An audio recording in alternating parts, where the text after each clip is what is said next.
Jeannette Batz Cooperman's work has appeared in many publications over the span of her career. She spent 10 years as an investigative reporter for the Riverfront Times and 15 years at St. Louis Magazine. She's written 5 books as well.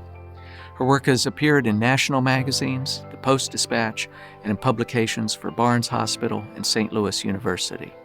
She currently writes 3 pieces a week for Washington University's Journal of the Essay, The Common Reader. Cooperman's efforts have been recognized with many awards, including the City and Regional Magazine Association's National Writer of the Year Award and 4 times the Great Plains Journalism Writer of the Year Award. Most people went to J school. I went to Avis Meyer. He was a one-man department of journalism at St. Louis University, and he taught us to look for the exact precise word that would capture an idea or a feeling like a butterfly net. He taught us to love quirky details. I was bowled over by his brain, by his enthusiasm, by his love of journalism, but I was terrified at the thought of being a journalist. I thought that I was too shy, that I was too soft. Eventually, I figured out that you didn't have to be tough to dig and that you didn't have to give up empathy in order to be fair. You just had to spread it around.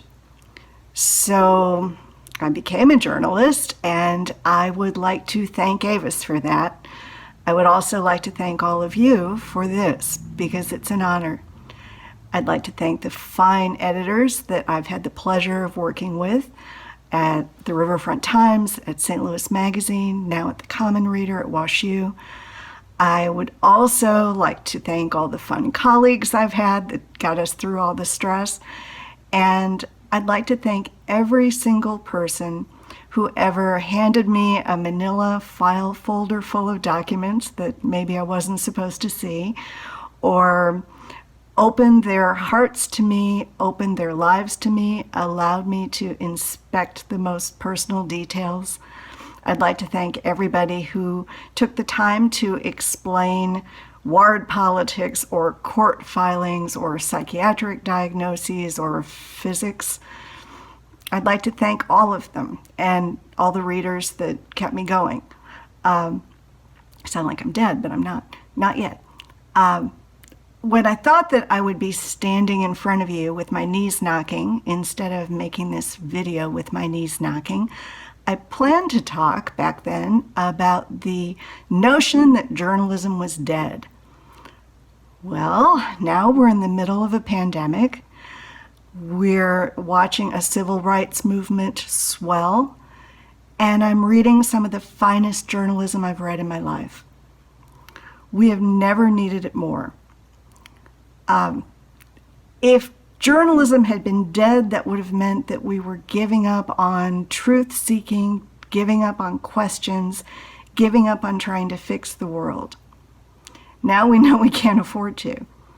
We are poring over statistics and arguing over facts and gulping analysis and insight like it's the very air that George Floyd was denied. It's important.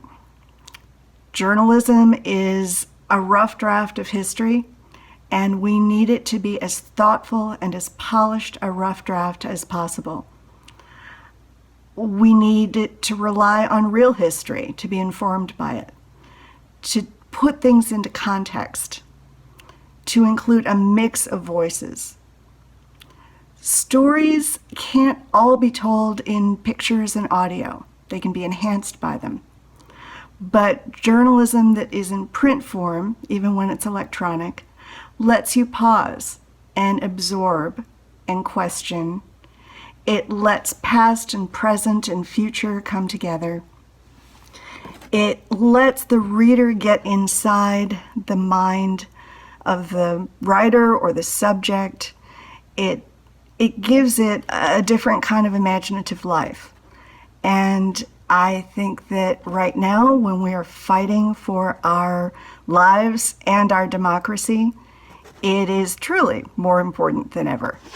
It's powerful. So I thank you for this and for keeping it going.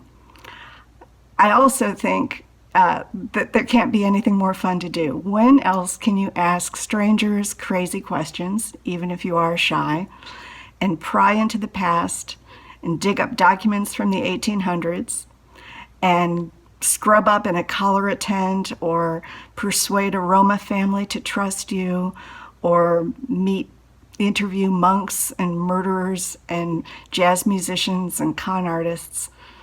The pay is lousy and the job is often hard, and the critics keep telling us that journalism is dead. But it has made me feel very much alive. Thank you for the chance to celebrate that.